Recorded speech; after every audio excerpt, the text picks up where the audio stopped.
if they delete all the podcasts, they delete all the social content that was talking anti, and all they do is keep the newspapers, they're able to change history and rewrite their history, because that's how we perceive history now. World War II didn't happen how we think it happened. Our perception of World War II is based on what the newspapers told us happened in World War II. That's what they wrote in the history books. That's what we're taught. And we find out later on through alternative sources that you really have to search for. Actually, there's a lot to that you don't know. Let's do this thing. Well, welcome back, everyone. Today, I'm very honored to have Matt Kim and Johnny Chang with me.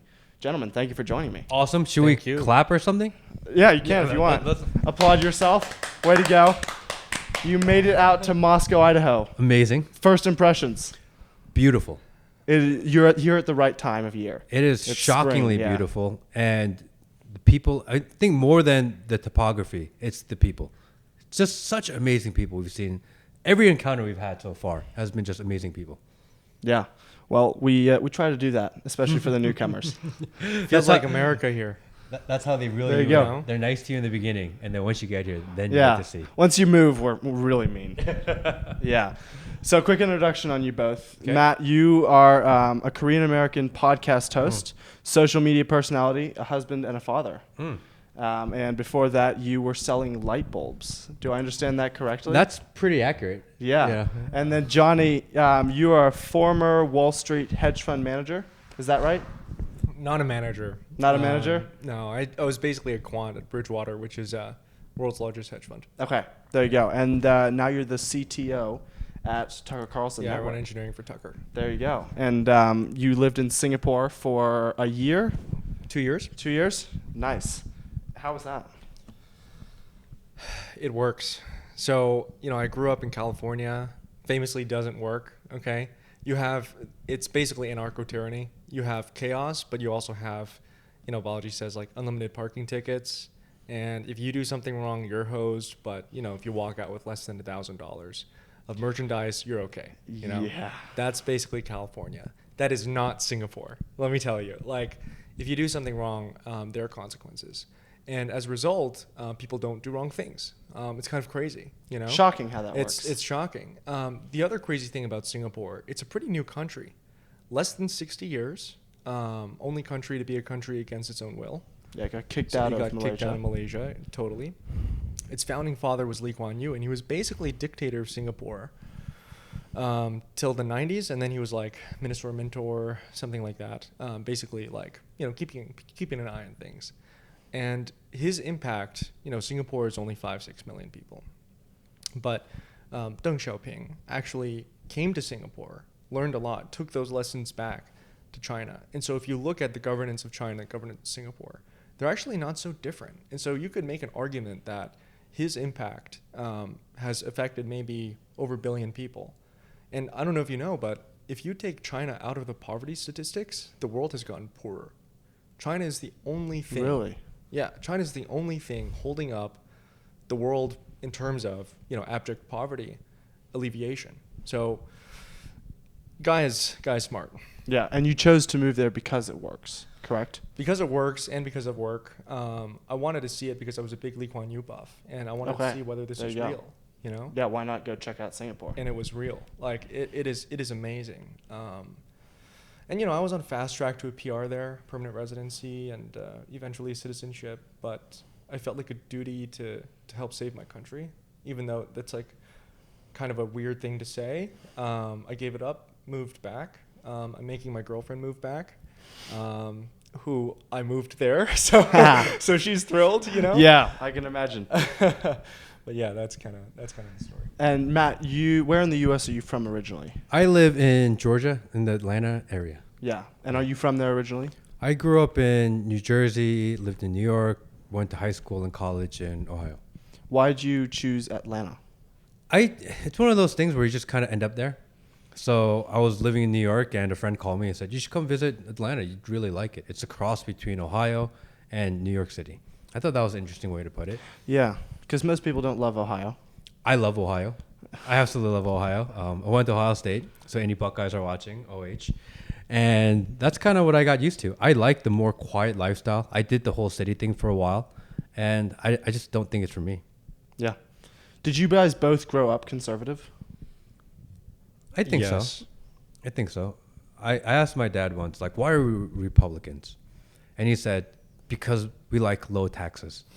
And that's like the most honest way That's to put fair. it. That's fair. I could resonate with that. That made a lot of sense. He could have made it more difficult for me to understand when I was a young child. But he said, we don't like taxes. I'm like, okay, I buy into that. And that's kind of what you identify with for a long time. Yeah, true. And are you religious, either of you? I'm starting to get more religious. I think, and this is something that we've discussed in length over the last, I think, 24 hours, is that I think I found myself more away from the church. But as seeing this growth online, doing what I do on the internet, and seeing the things that have happened, the only explanation I can come up with that it's God, that God is interfering, that He has a plan, that there is a path. And the more I buy into that, actually it gets bigger and bigger. So I'm a believer, you know? Yeah. Johnny? Grew up conservative. I think I'm genetically conservative, to be honest. Basically one of two Republican kids in California high school. And brief family history, my family's Taiwanese. And they were part of the KMT. So basically the nationalists fought the communists and so on. Grandfather was in the Air Force and so on. So pretty conservative all the way through, and pretty based, you could say. And you know, I will confess, I had pronouns on my Twitter for about 30 seconds. Oh, can we screenshot that? No. We gotta find that. I tried it, I'm and I was like, this way back feels... We're going to hold that over you when you try to run for president. I was like, this feels I'm not totally good. gonna Wayback Machine that and find it. No. That New Twitter's mission in gone. life. I'm gonna find it. That Twitter is gone. What was your second question? My second... Pronouns. Are you... Would you consider yourself religious?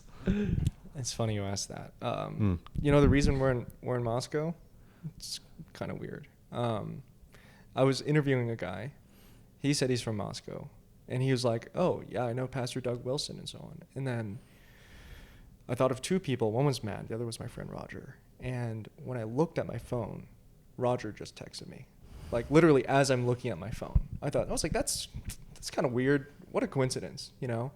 And then I text Matt later, hey, I interviewed this guy. Like, I'm looking for a church. You know, I was raised Christian, became an atheist. Now I'm kind of finding my way back. I'm not fully there yet, but you know, on my way. And Matt said, call me. And so, you know, I got out of my cold plunge and I called Matt, and he said, you won't believe this, but basically last night I booked my ticket back to Moscow for the first time in, 30, 40 years, something like that. Haven't been there since I was 3 months old, and you're going to come with me. So while I was on the phone with him, I booked my ticket. Next day, I call Emily, Tucker's assistant, and Emily's like, I told her the story, and she was like, she freaked out, and she was like, I just talked to this guy today from Moscow, Idaho. Gabriel, let me introduce you, who we just did a podcast with, and we were at his place last night. Amazing dude. Yeah. And if I had doubts before that, it was kind of the clincher, and then the experience so far has been pretty wild.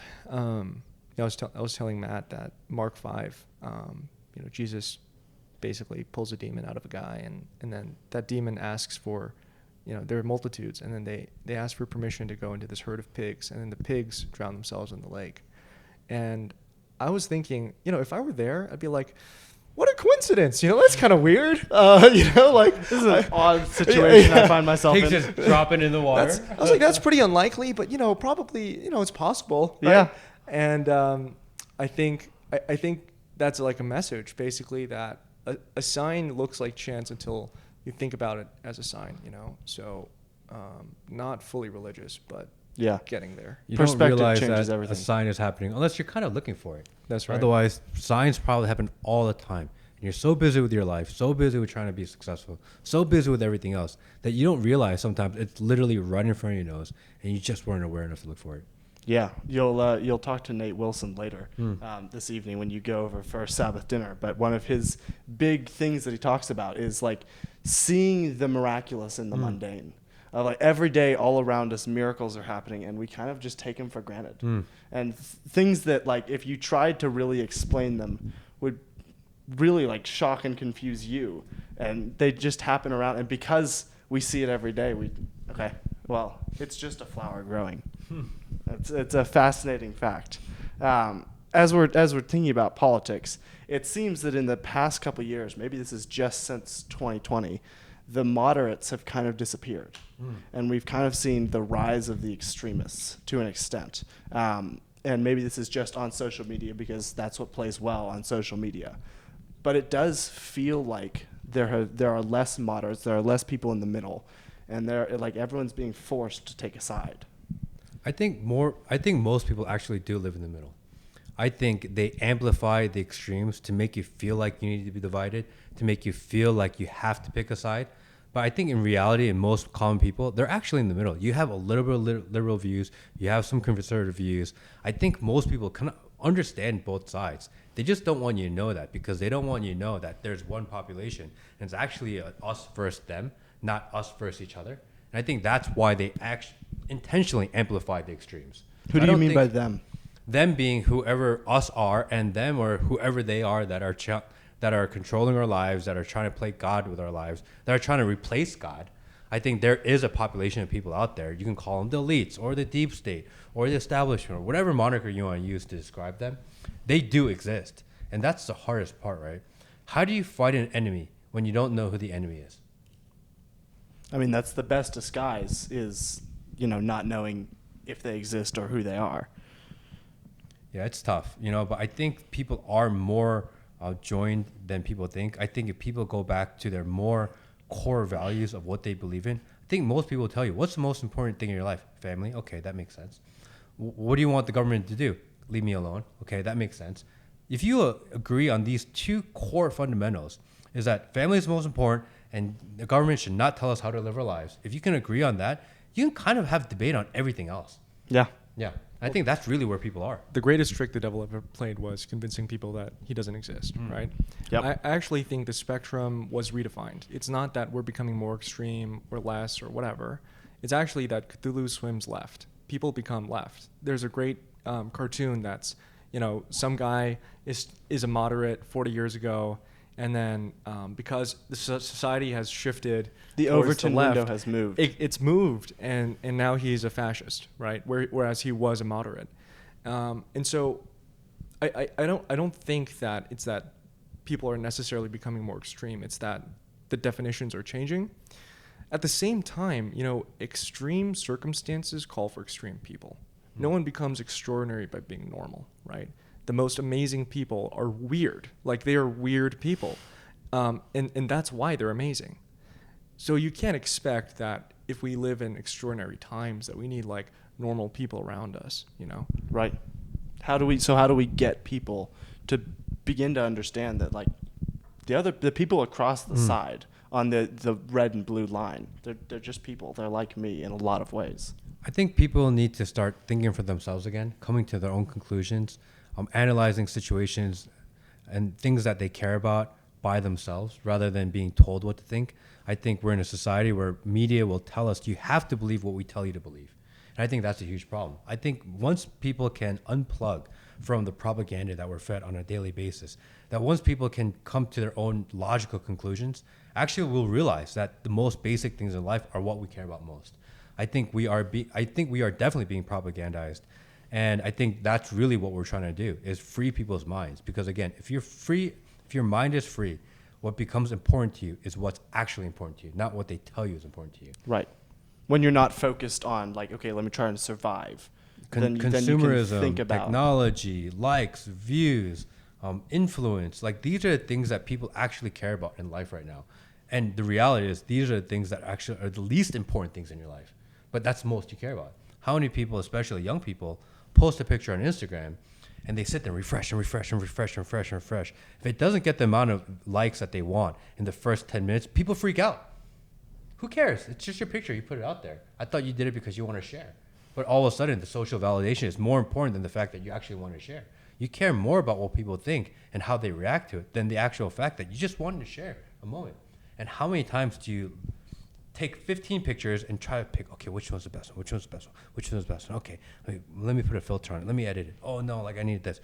You care so much about the perception of other people And the reality is that you had an amazing moment. That's what you wanted to share. But the moment no longer matters to you. The perception of your moment matters more to you. We're losing focus. Yeah, that's fascinating. And how much of that do you think has been planned? And how much of that is just human nature? I think it's a combination of both. I think forever we knew that people's minds are manipulative, that you can manipulate them. And I think technology has amplified the tools in order to manipulate minds. So I think that's something we always have to be conscious of. And I think as a population, you have life, you have luxury, you live comfortable lives, and you don't want to make certain decisions in life anymore. You want other people to make decisions for you. I think people inherently like a certain sense of control. They don't want to make these. They don't want to think, oh, how are we going to build this road?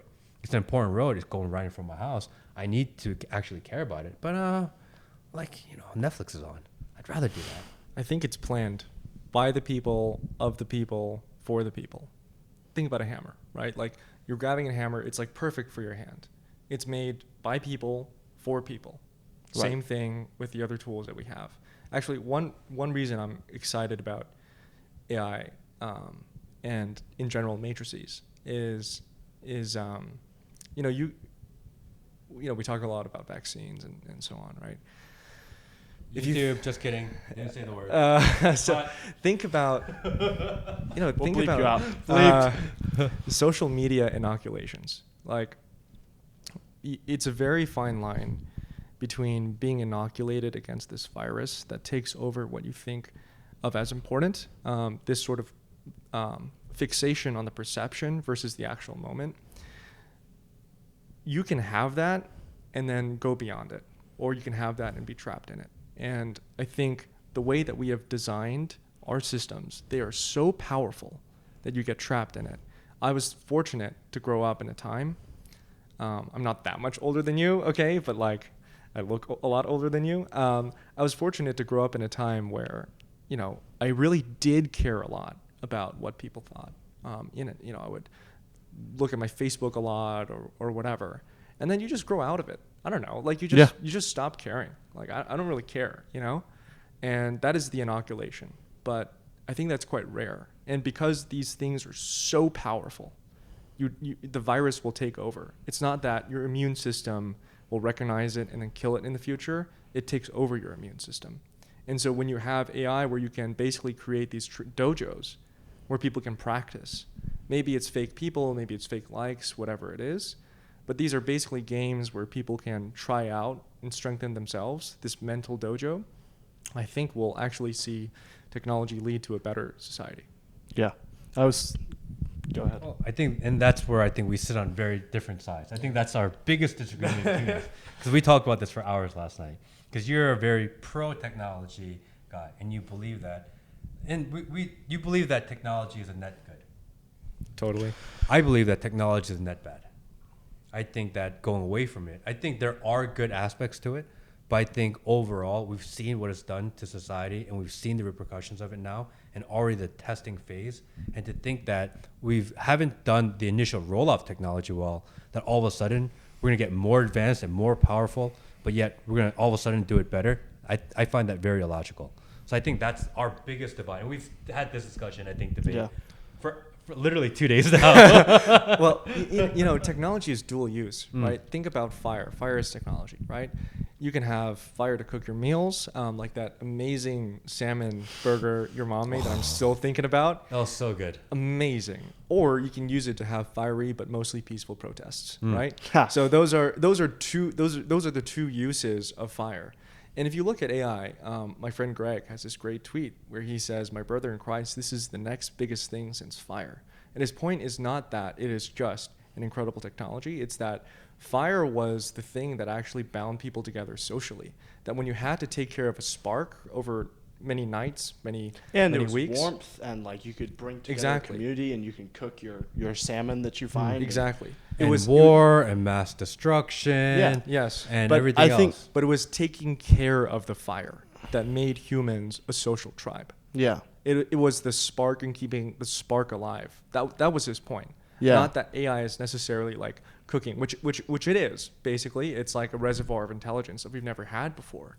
You know, think about how hard it is to hire people. You know, okay, you know this. I might know a thing or two about this. A little bit. Yeah. And one of the things that you look for is basically horsepower, right?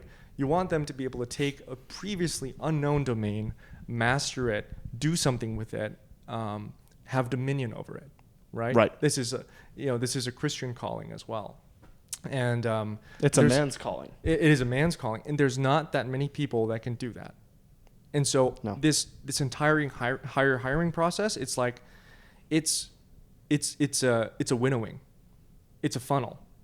You know, you're trying to kick people out of the funnel. You know, it's not because they're bad, you know, it's just, you're just looking for a fit. It has to be a culture fit, right? You need that values and missional alignment. And then you also need the competence. It's like that, you know, what you were saying with Doug today. And I think that's necessary because we live in a society that's so segregated, so separated, so put apart, that you need to find the monikers in order to find the perfect fit, to find at least a competent, good fit. I think if we went back to society and culture where it revolved around community, then people will adjust to the message and the belief because they want to remain a part of that community. Then you don't need to find the perfect fit because people will adjust to it. I think because we have no community, that we're forced to find people that will fit. I almost wonder if AI and the kind of, as you were talking about fire, because I think of technology more as a neutral thing, and then humans dictate its uses and therefore its morality to an extent. So as he was talking about fire, you know, you have the same thing with, you can use medicine to help people and to save them from a disease, or you can use it as a biological weapon of mass destruction. And so I think technology is neutral, but the fire, when you're, you know, the people huddled around trying to keep a spark alive. With AI, it's like the people band together because suddenly I want people. I don't, like, if you're calling customer support and what answers is an automated robot, you're like, I want a person. I want a human.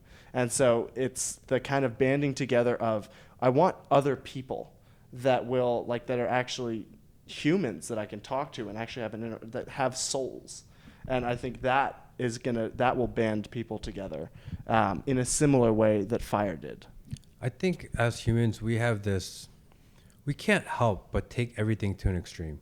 So we're given something good, and we take that good thing that could be helpful, and somehow through greed, through self-interest, we always end up using it for our own purpose, and that becomes bad. And I can't think of one time where technology, not in the short form, but in the long tail, actually end up being a net good. Fire.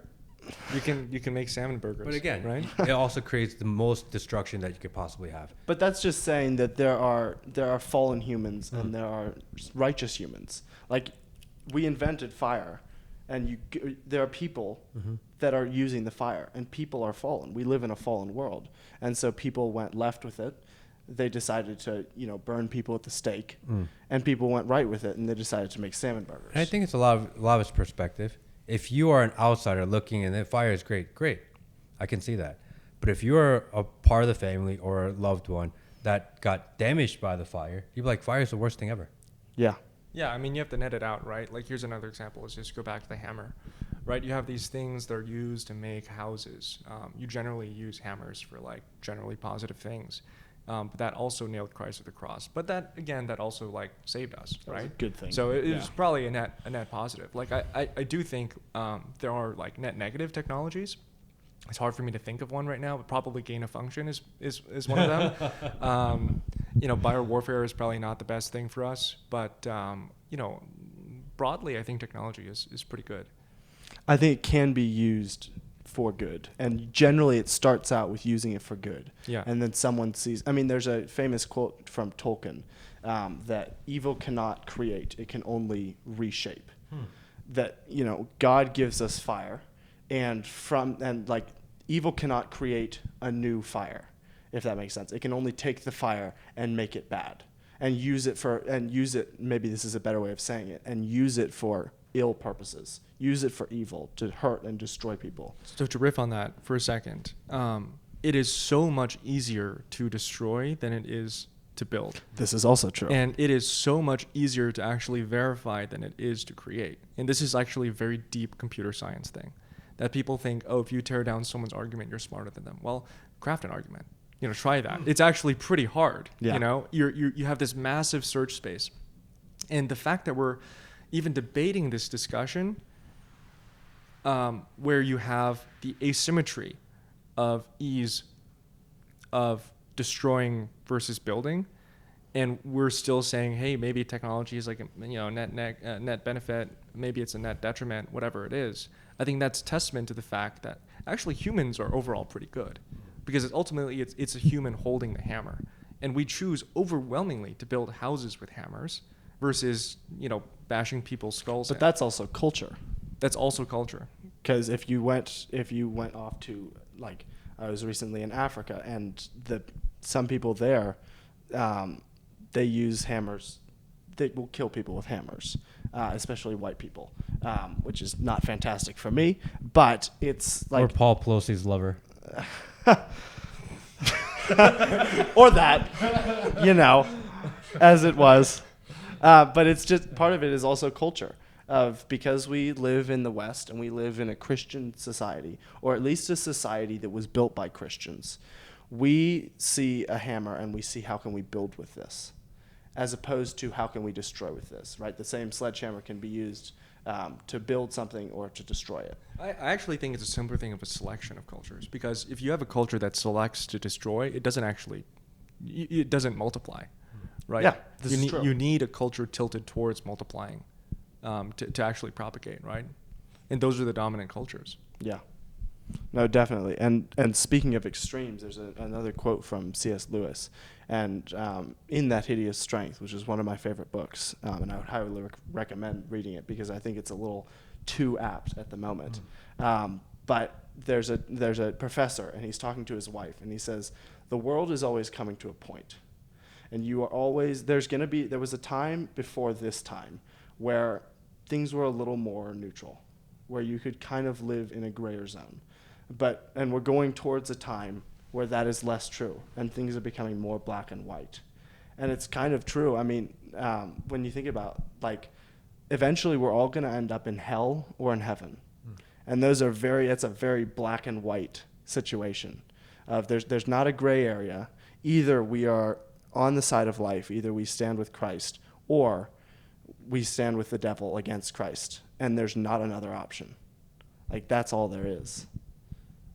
And you have to choose a side. It's been fascinating that over the last 24 hours we've been here, every discussion we get into, at the end of the day, somehow ends with discussion of Christ. What a coincidence. It's so crazy, isn't it? Yeah. Because how many of these conversations have you had in your life on a regular day basis? Not a lot. Not a lot. It's not a part of our regular lives. But somehow you come to this place that's filled with these amazing people and that live pretty good lives. And the biggest thing that we've noticed is how amazing all the children are. And somehow it always leads back into a discussion about Christ and theology. Every conversation we've had so far, and we've had countless conversations over the last 2 days. I don't know. I just thought that fascinating. I just thought about that. There's been a lot of speculation recently about the collapse of the West, especially specifically the collapse of America and also the collapse of Europe with the mass immigration that's happening. How much of that do you think is real? How much are we actually in danger of that collapsing?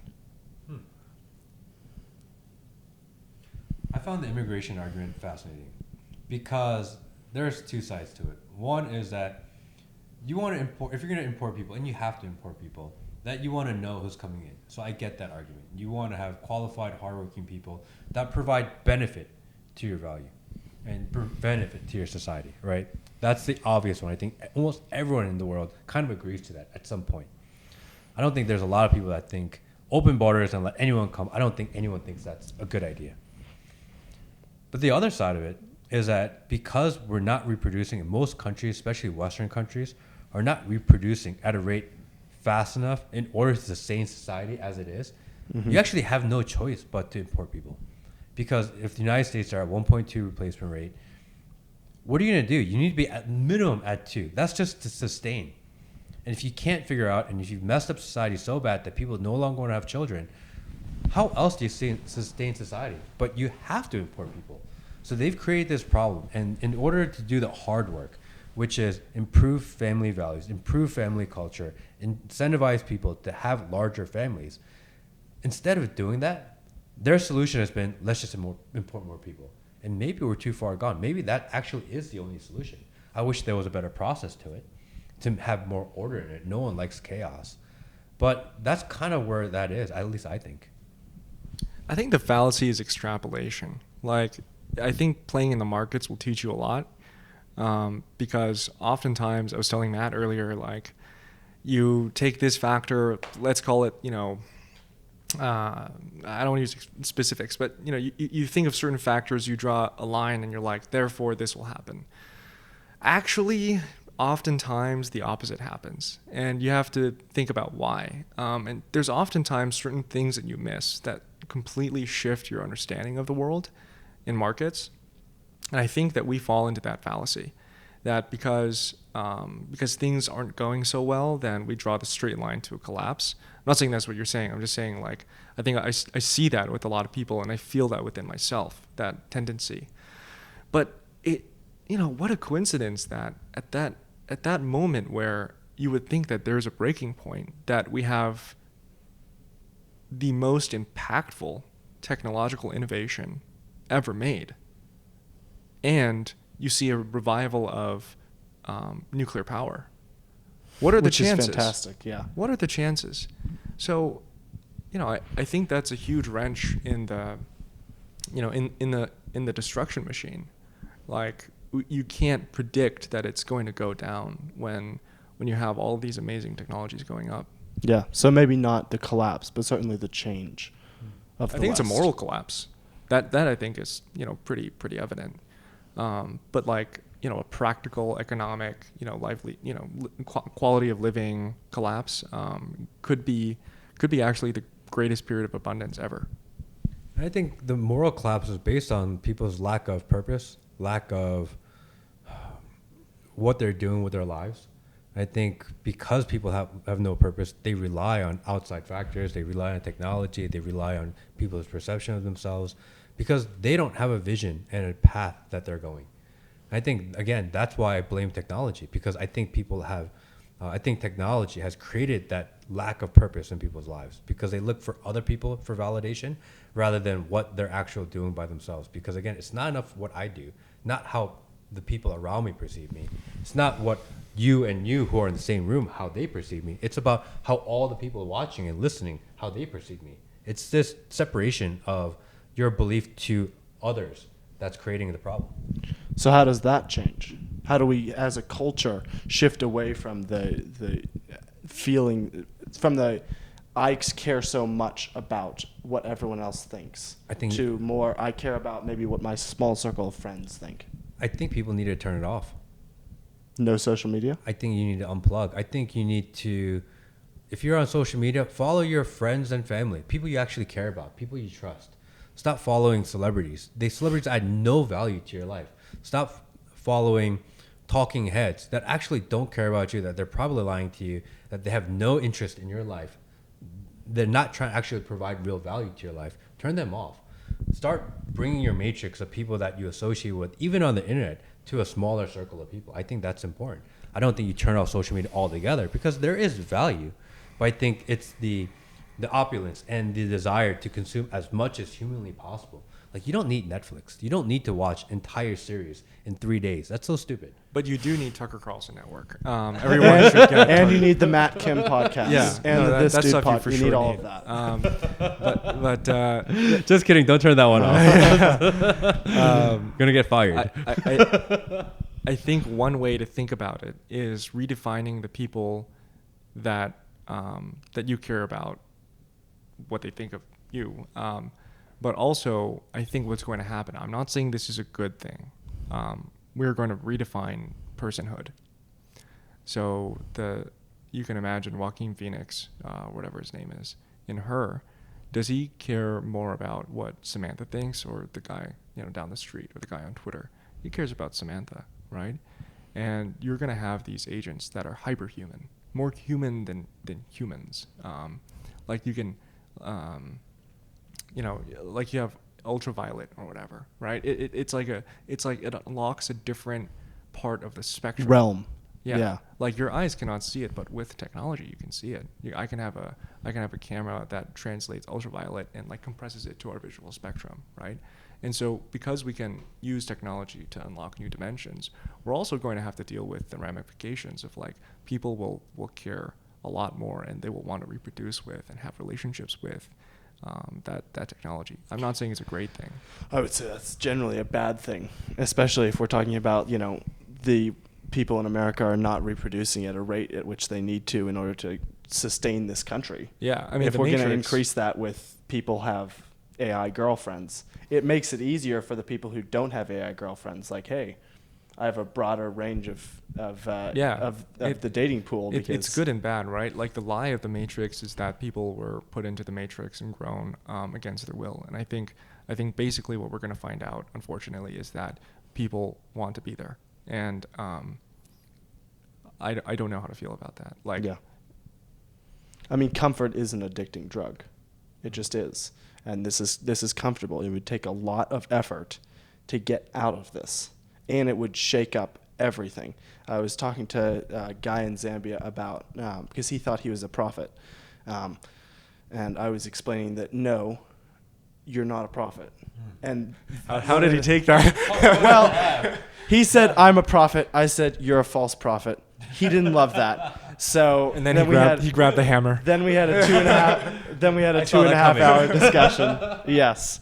But I realized at the end of it, I was like, I'm not fighting a person. I'm not fighting an idea. I'm fighting a person. Well, I'm shaking up his identity. Side, we struggle not against flesh and blood, right? Yeah. Yes, this is true. But I also realized, like, if he were to say, okay, there are no prophets. I'm not a prophet. Everyone I look up to that says they're a prophet or an apostle, they're lying.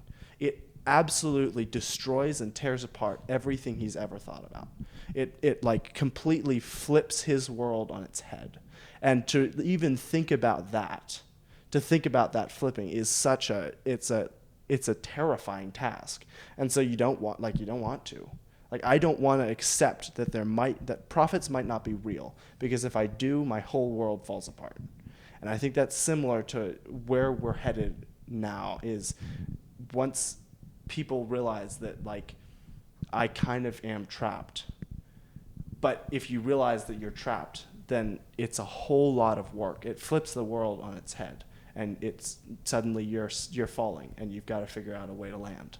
I think the worst realization is if you trap yourself. Like, I had this very bizarre feeling yesterday when we were talking about this at 4 a.m. We were supposed to go to sleep at like 11 or midnight or something. And I had a bizarre feeling that, like, we're talking about, the Matrix and the Resistance and so on. And, like, if you are in the Matrix talking about what you think of as the Matrix, and the Resistance is a part of the Matrix, then you're just part of the Matrix. Yeah. And I think that the crazy thing about the movie is, like, Neo is part of the ones. And this is not one. There's like 5 or 6 of them or whatever, and they're there to, like, reset the Matrix. So they're actually part of the Matrix. And the Resistance, the machines know the Resistance is there, so they're allowed to be there as basically an escape valve for certain bugs inside this human will or whatever it is. And so, in a sense, like, everything is the Matrix. Even if you're outside the Matrix, you define yourself, your life, as outside of the Matrix, you're part of the Matrix. The Matrix is a framework by which you define yourself. Speaking of the Matrix, you recently, a couple months ago, were in Romania talking to Mr. Matrix himself, Andrew Tate. There's a lot of buzz around his persona, the image of Andrew Tate on the internet. How much of that did you find to be true, and what was your experience like with him? So I find him fascinating. I think he may be one of the smartest guys I've ever met in my life. The way he has the ability to put words together, the way he's able to lead and move conversation, it's at a level that I've never experienced in my life. So if you're an aspiring podcaster, even if you don't agree with some of it, if you can study how he's able to do it and how he's able to interview, I think it's the best blueprint to follow because it works. I think he genuinely believes what he says. I think that he's genuine in his ideas. I think that he understands camera. He understands nuance. He understands amplification of energy and message. So the ability to turn that on and off at will, it's actually, I don't know if that's a learned skill or that's a natural skill that you have. The ability to make yourself bigger and get your point across and get it in, get in your face. Like, that's a skill that not a lot of people can just do naturally. Yeah. You know, so I found that fascinating as well. And I think he truly believes what he's doing, and I don't think he's ever going to cave. I think that's what's most important to him. Yeah. Is that he is a guy that never complied. No matter what happens, he will go down the ship, and a part of me really respects that. You have to. It's the ultimate conviction he has. And whether or not you agree with his ideas, I think that's a separate conversation. He believes his ideas, and I think we need more of that. People that actually believe what they're saying. And are willing to die and or suffer for it. He will suffer for it. He will go to jail for it. If they lock me up, if they kill me, I will never falter from my idea and my belief. And I don't know. I respect that. Yeah, you have to. You were around with Tucker when he had Trump on on his show, correct? I think that was before my time. Okay. Yeah, I think that was before my time. He has recently been convicted on 34 accounts, which was very entertaining to watch. And the response has been electric, to say the least. Do you think that response was anticipated by the people who decided to convict him on everything? I think it depends on who you say those people are. I think at a political level, maybe they didn't expect it. Maybe they didn't think that so many people would resonate with it. I think there may be a population of people or a group of people that may be at a even higher level of just politics that kind of predicted it and planned for it. I think it's really dangerous what we're doing because we're like, oh, I'm going to vote for a felon. That's great in theory. But the reality is we've just normalized the idea of criminals in presidency, which I don't like. Generally, yes. Yeah, so I get that he shouldn't have been tried. I get that they shouldn't have gone to court with it. I get that it was a political motivation in order to go after him. I understand all of that. I don't like the idea that we're amplifying and glorifying the idea of criminality amongst our leaders. I hear you on that, but it's, I think, a very American thing. We like outlaws. The Wild This is West, true. They're cool, you know? And Trump tweeted his way to the presidency, and he's kind of doing it again without he almost ever tweeting. tweeted his way out of the presidency. Yeah. Well, yeah, and it's shocking that they didn't learn the lesson, which is all of the free media attention that he got propelled him to that seat, and they're kind of doing it again. And they haven't learned their lesson. I just hope that Trump has, and that he's going to do things differently this second time around. I do hope that, because they have made him a martyr, and the martyr always wins. Always. Like, without exception. Even if the martyr is not necessarily in the right. The martyr always wins, regardless of whether Trump is in the right. I just hope that he doesn't blow it, to put it that way, by doing something that would infuriate the people that have just joined his side that was not necessary. If it's necessary, then yes, go for it, do it. But if it's not necessary and it's just to enrage them, I think he has thrown away an opportunity. Because at the current rate, everyone is loving the idea of we have a gangster president, basically. And that's what it's to us now, because we're living in the now. Yep. But if you fast forward 10, 15, 20 years, and all the records of our society say that actually he was a criminal, I don't know if he gets remembered a martyr. It depends on if he wins or not, and he's able to rewrite the history of the future. Because in the future, if what they do is they look at the New York Times, and they look at different CNN, and all these record keepers of our society, and they look at it, and that's how they base their opinion on the past, which is how we actually rewrite history. What happened, what was written history a long time ago. Not what actually happened, but what was written that happened. That defines our lives. He could end up not a martyr. I think that legacy media, though, is dying. at least it's the views and the people engaging with it on a regular basis is going down significantly. They say that, but at the end of the day, fast forward 50 years, if they delete all the podcasts that were talking that he was a martyr, if they delete all the social content that was talking anti, and all they do is keep the newspapers, which is most likely what they'll do. They'll give it a shot. They're able to change history and rewrite their history, because that's how we perceive history now. World War II didn't happen how we think it happened. Our perception of World War II is based on what the newspapers told us happened in World War II. That's what they wrote in the history books. That's what we're taught. And we find out later on through alternative sources that you really have to search for. Actually, there's a lot to that you don't know. So that ends up being the narrative of the future. It's dangerous stuff, Matt. But it's based. I think your reading of history will depend on which AI you pick to read it to you. It's not going. Who makes the algorithm for that AI? And I think their intent is. The great thing about this is that you can pick your model, and you can pick uncensored models, and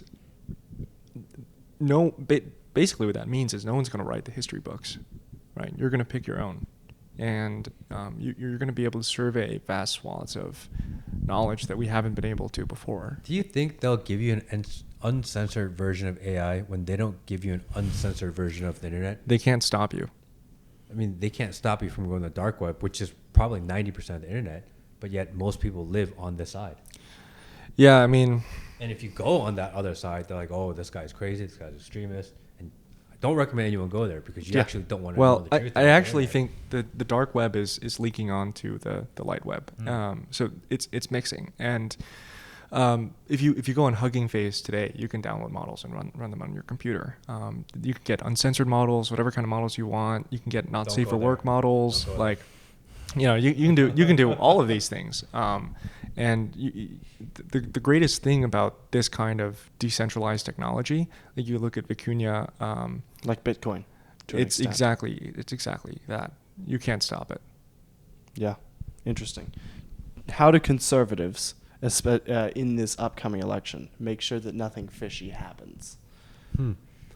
I love Trump's line. I think this is his best line of this election cycle.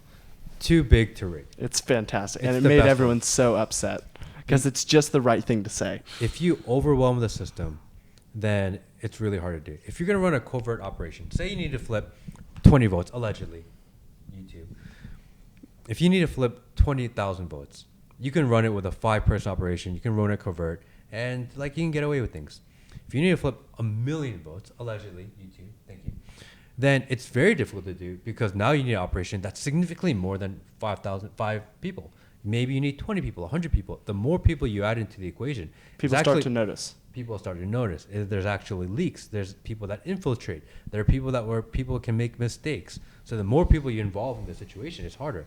So the best way to prevent anything fishy going on in the future election is as many people as humanly possible need to vote. And I think that's the thing that we've been talking about a lot, is that it's not enough that you go vote. If you really want to make a difference and you care, take your one friend to go vote. Take your 2 friends to vote. Everyone has that friend that says, I don't vote because the system's rigged and my vote doesn't matter. We all know that one person, at least one person. And if everyone knows that one person, just there's a lot of that one person. If everyone that cares about this country took one person, the election would be over. Yeah. Javier Milei, I'm probably saying that wrong. The president of Argentina has had enormous success and gained a lot of popularity, especially over here, as he has slowly axed apart the Argentinian government. Do you think that's a model that needs to be taken up by Trump if he were to get elected? I don't think it's possible here. I think there's too much bureaucracy, there's too much tape, and I think people wouldn't accept that. People don't like radical change in the United States. It's too many people with too many different cultures, too many varying communities based on distance. There's no way that they would accept such radical change. It's not. I don't think it's possible. It seems to me that the way that we think about the presidency is off. We bestow upon them incredible powers that are not used, and it might be, I think, same thing with the hammer. It's easier to destroy than it is to build. I don't know how much, as far as I know, it's all executive orders in Argentina. And I think you need to see participation from the legislature. And if you were to apply this in America, it's not enough to axe 75% of the swamp. You need to be the swamp, and you need to rebuild. That is much harder.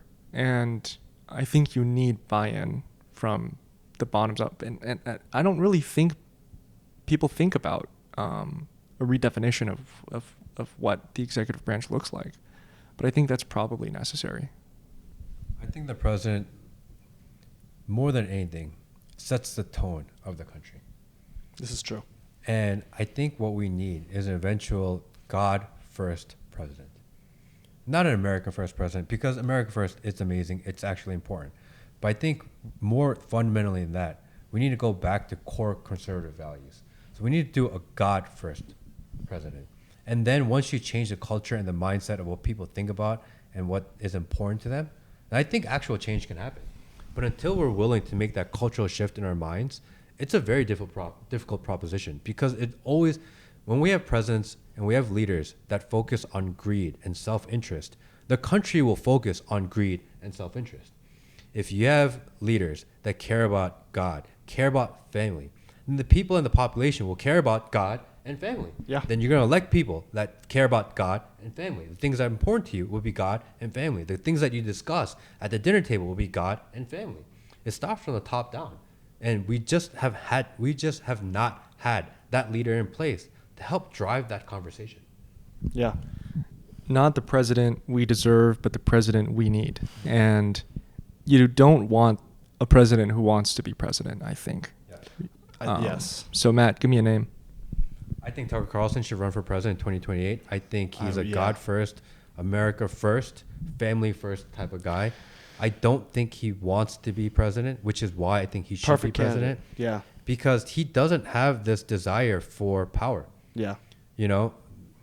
Every single leader that we have at the top echelon of society, they want to be in charge. They are all narcissistic in their own way, because that's why they're in power, because they seek power, because they want to be controlled. They feel like they know better than you. You need a guy that's humble. You need a guy that's the complete opposite of what we've had, because what we've had obviously clearly doesn't work. Look at the destruction of society. It's not working.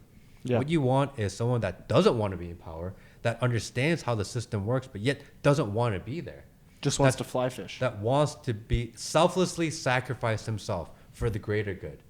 Because we've known, especially through the Bible, Jesus sacrificed himself for the greater good. Yeah. That's what we need. Yeah, there's a quote that, a good king is never seeks out to be king, but is called to it. And I think that we are correct. I think that you are correct that that is where we are, is we need someone from outside who is going to come in and, because it is his duty. And it can't be a complete outsider, because then they won't understand. That's what happened to Trump. He was a complete outsider. He got in. He didn't understand how the system worked. It took him 4 years to figure it out. And by the time he figured it out, we're in COVID and we're in the next election cycle, right? It's not easy you have to understand what's going on before you get there. And I think Tucker understands what's going on before he gets there. He knows the dirt on everybody. He's also the one guy in the world, we've never seen this in the history of the world ever. He's the one guy in the world that all the world leaders listen to. If you're a world leader and you're the leader of Cambodia, and you want to know what's going on in the United States, you'll thumb through the news because that's what they want you to know. And you want to know what the other side is, you go to Tucker. That's the only guy they listen to, right? He's the reference point. Yeah. So he's the only person that has the ability to not only touch and change the conversation amongst the world leaders, which is what you want a president to do. And he doesn't do it intentionally. He's not thinking, oh, I hope all the world leaders listen to me. He just puts it out there, and the people and the world leaders are like, okay, like, I may not agree, but at least I feel like he's telling the truth about what he believes. That's what people want. The reality is, right? And he has the ability to touch not only the right side, but the left. Even when he was on Fox News, he was so popular because if you're a liberal and you want to know what the conservatives are thinking about, he's the one guy that you would at least reference. He's the unique kind of unicorn in that matter. No one else out there exists that has the ability to do it. And I think that would be a really interesting proposition. And I bet you if you asked him, he's like, no, I don't want to do it. And that makes me want him to do it even more. Yeah.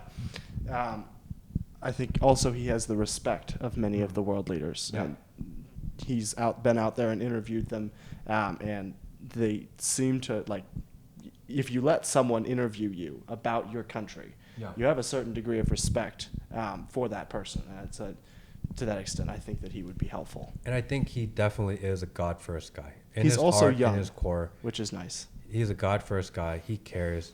He's separated a little bit from technology, which I think is important. I think he'd be the perfect guy. I think has the ability to actually bring God and family, because these are the most important things: God and family. By him having a God first, family first guy in that top position at every dinner table in America, whether or not you believe in family or not, you're discussing God and family. And just to bring that conversation into people's homes, Back into people's homes. I think that changes the psychology of this country and the psychology of the entire world forever. Yeah. Well, You've there's got 4 years, Johnny. there's thesis and antithesis and synthesis. So this insider-outsider thing, you can have basically insider, outsider, and then exiled insider. And you see this all over the place. Trump is the elite everyman. It doesn't make sense. He's a bajillionaire. He posted his like $500 million bail in cash. Okay? But he eats the entire menu at McDonald's every day, has incredible energy, relates to the blue collar guy. I mean, that's like a superpower. And Tucker, he's obviously elite, but he's also an everyman.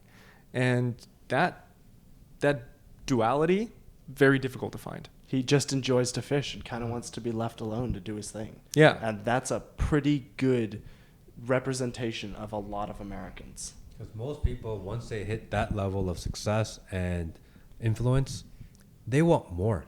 That's all they want. They want more power, more money, more control. Rarely do you find someone that gets into that position. It's like, no. And drops it. I'm good. Like, I'm okay with this, Yeah. Do you think social media use by the broad-based consumer will increase or decrease in the next couple of years? I can't even imagine more usage. But the reality is it's probably that's the future. I don't think we'll call it social media anymore. That's just going to be our lives. I don't know about a couple years, but like 10, 20 years, I think it's going to be pretty close to none. And I think that's because, hate to sound like a broken record, but like their AI is going to turn everything on its head. Like, what does it mean to have social media when you don't even know what a person is? You don't know who it is. Is it a computer? Is it a human? I just don't think it matters as much. Give me a log cabin and 2 horses and a little creek for running water, and I think I'm going to camp out there. This dystopian Idaho future. is the place to find it. This dystopian future, it's not for me. Yeah. I think Dune, I think, does a good job as far as what I would like to see from AI and robots, in that they're there and they are running some things, but you can't really tell. Like, you have the light that follows the people around. You have a very advanced technology as far as mobility and moving around, but you kind of people are fighting with swords. I kind of wish we could get back to sword fighting. Yeah, well, that's why people like iPhones, is because they can use the technology without having to think about it and knowing that it's there. It is invisible. That's the best kind of technology. Think about, you have these rolling hills, these incredible vistas. That is not natural. Okay? People have dominion over this land. Right. They subjugated this land with machines and technology over hundreds of years, which is why it looks so amazing. And that, when you go outside for a walk, you don't need to you don't need to worry. You don't about need to getting, bring a spear. Yeah, you don't need to worry about getting eaten by a wolf or something, right? And we like that part about nature. We don't like the spear and the wolf and the sharp teeth and fangs and claws part about nature. And so I think you can have both. You can have incredible technology that changes, where intelligence is an infinite resource. You can have that. You can have radical cost deflation, where that stove, instead of costing $1,000, costs $10. Because if you dereference all of the cost inputs there, most of it is labor, and the rest is more like materials and energy. And to extract materials, you need energy. So basically labor and energy, and housing. But that's a fundamental cost structure. If you have an infinite source of intelligence, and we have already the ingredients for it, nuclear power, you have the building blocks for material extraction and so on. You're telling me we can't get to radical cost deflation where an American can make $1,000 a year and live at the level of a billionaire. The same people in your high school that use their iPhone 15. I know like a 100 millionaire or billionaire that has a worse iPhone than like a high schooler. Okay, that is the remarkable playing field that technology gives you. And so I think you can have both. You can have this incredible technology that allows you to live a life where the technology is invisible, and you can believe that you're in nature without having to worry about the warts of nature. And you don't need to worry about getting Ebola or something, because you're gonna have these incredible tools and medicinal discoveries to help you. So I think that technology will actually enable a return back to nature. I think technology amplifies society. So if you are a consumerism, me first society, then technology will be used in that fashion, in which case we're going to end up in a dystopian future. I think if we were to be in a God first, family first society where people actually went back to communities, then I think technology could probably end up being a good thing, because that's what people care about. Can I sell you on something? So do I have to buy it? The Dunbar number, this number? Like around 150 people, the people that you would like reasonably know in a village or something. Okay, so this is like a biological number. And you can imagine that these ginormous agglomerations of humans, where you have to live in a shoebox and pay $6,000 a month in rent, and basically like you don't have your own space, you don't have nature and so on, like those cities are going to fracture, because you don't need to be there anymore. Because why are you in that city anyway? To get opportunities, to make money, to whatever. If you have radical cost deflation, you don't need to do that. So people can live wherever they want, and you're going to have the tools to be able to suck water out of water vapor that's already in the air, right? It's like solar panels, but for water. It just came out. The source panels have been out for years. You can have that. You can have basically nuclear batteries. So Oklo can have something for your community, or Helion or whatever. You can have these very cheap nuclear batteries, infinite energy. You don't even need solar, right? And with that, plus Optimus, basically you have all the ingredients you need for a self-sustaining village. You can do what you care about. You can worship God all day, and you don't need to worry about getting eaten by wolves. And you don't see technology. It's all done invisibly behind you. So it can actually help you return to that community focus, have the quality time with the people you care about. I think the fundamental problem with that is that people find their success based on the failure of others. People find that they're living good lives only because they're able to see other people that are not. So just because you create a society where these things are possible, there's always going to be a group of people that want to take advantage of that to create an oppressive society, because that's how they get their own social and personal validation. So I think you can't remove that from the mix on that even if you had the ability to create utopian societies, there will always be people that want to oppress. True, but that's just human nature to an extent. Maybe. I mean, I know a lot of people will disagree with me. Okay, these are pretty out there, and I know that I sound naive about technological optimism. If you haven't noticed, I work in technology, so like I think about this stuff a lot, and clearly I like it. Humans are complicated, and I don't think you can predict what's going to happen when we can create our own worlds as hyper realistic, as more real than real. Like Apple Vision Pro, there's going to be a moment where you take this thing off and the world is going to seem worse than when you had it on. Like, it's just going to be so much better. Think about how much you mark to market when you, like, in this room, how many things have you touched? Not that much, right? If you imagine like a highlight map, a heat map of where you've walked, touched, mark to market in this room, it's actually not that much. And because of that, if you put on whatever goggles, I can redefine this room to be whatever I want it to be until I mark it to market, until I touch it or interact with it physically, because you can't argue with atoms.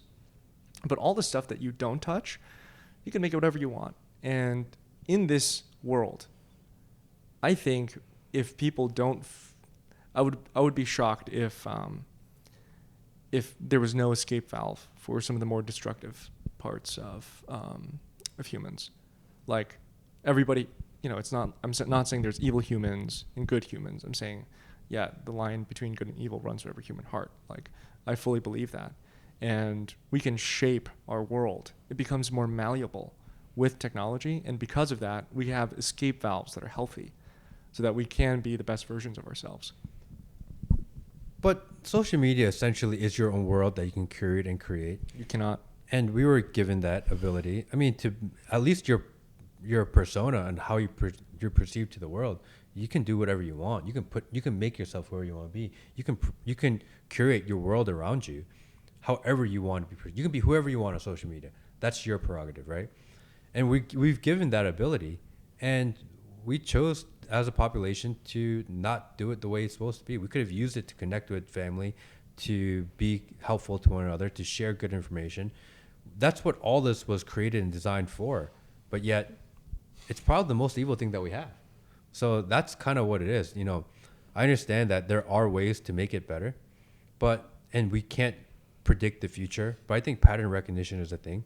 And we've shown through patterns that this is the logical place that this takes us. Well, I'm not a Facebook apologist, okay? But like, think about X. We think of You're X. aging yourself by saying Facebook. Yeah. Think X is social media, right? Mm.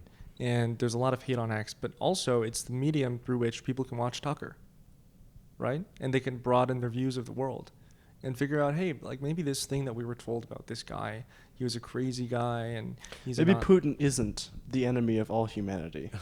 Maybe. At least we should hear from him. And maybe he is. And maybe he is. Let's take a listen. Yeah, why don't we listen to the guy, right? Does it match up with what you were told about him? That he's senile and like he doesn't listen to anybody and he's stupid, and it does make sense. He just really loves history. He's really loves history. Yeah, and in the year 862 or whatever. But basically, you can use X to troll people, and you can use X to watch. I think one of the most gifted people on the internet today. And you can go in the comment section. Every comment will be nudes in bio. Yeah, that's a problem. That's the unfortunate. That's a problem. X. That's a problem. I mean, OnlyFans. That's killing us. But at the same time, it's the logical extreme of technology. That's where it goes. AI is AI probably going AI to porn, AI world. AI that's where fantasies. It can go. I mean, this is the thing we're talking about. It's just that's where it will go there. Absolutely. But it will also go somewhere good. And this is just the thing of humans are the people who are using it. And humans are fallen, and some humans are righteous. It's the amplification of different parts of That's what's going to happen is people are going to take AI, and they're going to use it to have AI girlfriends and AI pornography. And people are also going to use AI to make other people's lives much better, to create more jobs, to create better jobs, so that people don't have to be working night shifts, so that they can be home with their kids. But they will, because never in society do we create technology and people like improve their happiness and content in life. Actually, happiness and content in life is actually going down versus the amount of technology. I don't know, man. I think to zoom out, like, I would be much happier today than, stuck in some village like 500 years ago. That's that idea. That's all. No. Take me to the village. You love the idea of the idea. You love that idea. That's true, until I'm not living it. You don't have running water and you don't have power for. And you die at 31. But you don't know you don't have running water if you don't know running water exists. This is true, but also. This is true, but then if your kid dies as they're being born, Yeah. That's a sad thing. That's terrible. Yeah, but now we just intentionally kill babies anyway. So Well, that's yeah, actually that's worse. also Okay, bad. if you We're peer actually into killing Yeah, more that's- babies that is worse. than babies dying on their own. Yeah. So if you take intent into that, yeah, maybe we have better healthcare. But why are actually the net number? Actually, why are there more babies dying? So we've given this technology to save children, but yet Well, we're they're actually not- killing more children. Yeah, I they're know. not dying. They're being killed. Very different. I mean, very I different. understand, but the death is more. Sure, but Yeah. you could also, well, I can make an argument for how technology is going to improve that. But if you peer My into body, it, my choice. if you peer into a brain, the thing that governs what we think of as basically our humanity, X or most basest instincts, is like the prefrontal cortex, right? And you see this on communities like NoFap on Reddit. You know what this is? It's like people who like don't want to masturbate, right? And they're like addicted to porn and like they want to get off of it, and they can't help it. You talk to an addict, okay? Not just porn addict, like any kind of addict. They know what they're doing is bad. And they know for how to them. stop, And- but they can't. Well, they want to stop and they cannot. And I think the magic of this next phase of technology is you can outsource the willpower. So I don't like that. so if not you making a say case for if you say, hey, like I think I'm using too much social media. I think there's too many like naked girls online. I don't want to see them, Your AI just filters it out for you. You never think about it again. So like you can mold your reality so that you have the environment to be the best man you can be. Alex Hormozy has a quote that if you want to have self-control, the people who have the most self-control are the ones who set up the parameters so that they have to have the least self-control. If I don't want to go to the gym, but the gym is just downstairs or it's just across the road, then I'll probably go to the gym as opposed to if it's a 25-minute drive. If I don't want to, look at porn, and then I put a blocker on my computer, which you can do, and it blocks all of that, then fantastic. I don't have to fight that because the technology is fighting for me. You should listen to Scott Adams because he has this saying of, it's like systems over willpower. I'm butchering it. It's something like that. And he says, most people think, I just need more discipline to get myself to the gym or whatever. And he's like, actually, no, you just need better habits. And if that habit is like putting a weight in your room, like you're going to see it every day. It's in your space. You're going to walk over it. You're not going to pick it up more times than if it were 25 miles away. Yeah, you totally are. And so the people who right now cannot mold their environment, cannot build the systems to manage themselves, they're going to be able to do that. And that's going to look like a radically different world because now you're giving people like, this is the most human part of humans is like their prefrontal cortex. You're like, okay, I know you want to be able to do this. You right now cannot do this. Let me give you the tool to be able to shape your environment. But then there will be new temptations. This is always the way. Oh, yeah. Is that the devil doesn't sleep. Right. And something will come up. I think we can probably talk about this for another hour. But you guys have to get off. 2 more questions for you. Are you hopeful for the future? Totally. Of course. I think if I wasn't hopeful, then why am I even doing what I do? I think the only reason that I do what I do is because I think there is hope, right? If you think it's impossible, then do something else. Then you give up, yeah. Give up. I think hope is what keeps people moving forward. So even if you are pessimistic about it, you still retain the idea that there is hope. Yeah. You don't build things because you think it's hopeless, Like building is inherently this innocent, very it's a beautiful thing. And the most beautiful part about building is actually seeing other people use your thing. It's an incredible feeling. I can't even, it's like the best drug in the world, Yeah. And it's actually even better if it's like 1,000 people instead of 1,000,000 because 1,000 you can see you can it, comprehend it, 1,000,000 is too much. But I think because all of us are creators in some way, I think we, by default, we are optimistic because if we weren't, we wouldn't be creative. Building presupposes the future. Right, exactly. And it shapes how you think about the future because it's malleable. I can do something to help change it. Maybe it's not one person changing the entire world, but there are these plastic moments in history where most of the time you're pushing on something, the thing doesn't budge. And then the planets align, the stars align, God, blesses you and you can push and you can feel the thing move, and that is a beautiful time, and I think that's our time right now. Yeah. What's your biggest piece of advice you would give to anyone watching? Wait, who's watching? I don't mean that in a bad way. I'm saying, like, what is the audience? Like, are they? It's generally people from here, some from Zambia, some from South Africa. Anywhere where I've talked to someone from that place, there are people from there that are watching. And they're generally younger from what I know. I think personal responsibility is the biggest thing that we need to start doing with our lives. I think it's easy to rely on other people's ideas, other people's thoughts, other people to solve our problems. The reality is no one's coming to help you because no one actually cares about you and your livelihood more than you can. I think you need to take personal responsibility for your lives, do the difficult things in life because it's through those difficult things that you do, that you suffer through, that you force yourself to do, even when you don't want to do it. I think that's what builds character. That's what builds success. I think that's what brings clarity in your mission and your life. And I think most importantly, you need to start thinking for yourselves. You can't expect someone to give you your ideas. You have to come up with your own. I think one of the most helpful tools that nobody talks about is risk intelligence. Like, the markets force you to think about how to make decisions correctly, or at least size your bets, determine where you have an edge. Like, that is a very hard thing that actually applies to much more than your stonks. It's like, where do you go work? Where do you go live? Right? Which risks do I take? Yeah, and I think people are attuned to risk in probably the wrong way and too highly attuned, because a lot of things are actually not that risky. And we're not talking about life and death here. We're talking about building something online or doing, investing in yourself, or, you have certain trade-offs in your life. Do I do this, which is more stable, or that, which is more risky? Like, based on your, amount to lose, your loss likelihood, all that stuff, like you can, I think, more accurately evaluate those decisions when you have this intuition about risk.